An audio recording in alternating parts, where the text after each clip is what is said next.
สบายดีเกษตรพอกินมื้อนี้เฮาสิมาแจกสูตรคั้นส้มผักกาดน้อยแซ่บๆให้ทุกๆท่านได้ลองไปเฮ็ดเบิ่งอันนี้เป็นผักกาดที่เฮาปลูกเองผักกาดปลอดสารพิษเนาะบ่ได้ใส่ปุ๋ยเคมีบ่ได้ใส่สารใดๆทั้งสิ้นหลังจากที่เฮาเก็บมาแล้วเฮาก็ล้างไปทิ้งไว้เอาเกลือใส่เฮาก็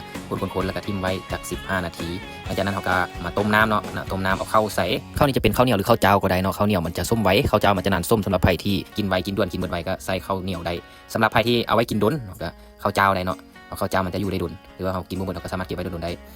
หลังจากนั้นเฮาก็มาคั้นอันนี้ต่อหลังจากที่เราเฮ็ดน้ำส้มผักเรียบร้อยแล้วก็มาคั้นต่อคั้นจนผักมันยุบเลยเนาะตัวใดที่มันแข็งเป็นก้านเป็นอย่างเขาก็บีบเนาะมุนเราก็คั้นต่อหลังจากที่เราคั้นได้ที่เป็นที่เหี่ยวห้อยมันก็จะเป็นน้ำออกมาแบบนี้เนาะก็เททิ่มแล้วเราก็เอาน้ำมาล้างเอาน้ำใส่แล้วก็ล้าง2-3 เทื่อเนาะล้างให้น้ำเขียวมันหมดคนละเนาะล้างจนน้ำเขียวมันหมดจนให้มันบ่เหม็นเขียวซั่นซะหลังจากที่เราล้างเป็นที่เหี่ยวห้อยเราก็มาปรุงเริ่มต้นเราจะเอาน้ำต้มข้าวที่เราต้มไว้เมื่อกี้มาใส่ก่อนหลังจากนั้นก็เอากระเทียมลงไปแล้วตามด้วยเกลือเนาะเกลือแล้วก็แป้งนัวเขาปรุงเอาตามรสชาติที่เราต้องการเลยเนาะหลังจากนั้นเขาก็คน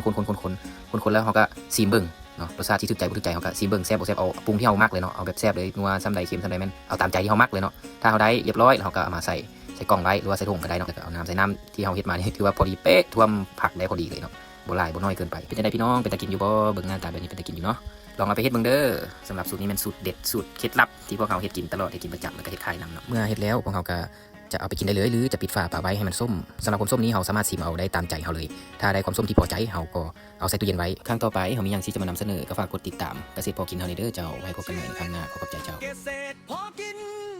ปลูกเองกินเองบ่ต้องดิ้นนำไผมีผักมีปลามีข้าวในนาอยู่แบบพอเพียงกระสุขใจหลายแล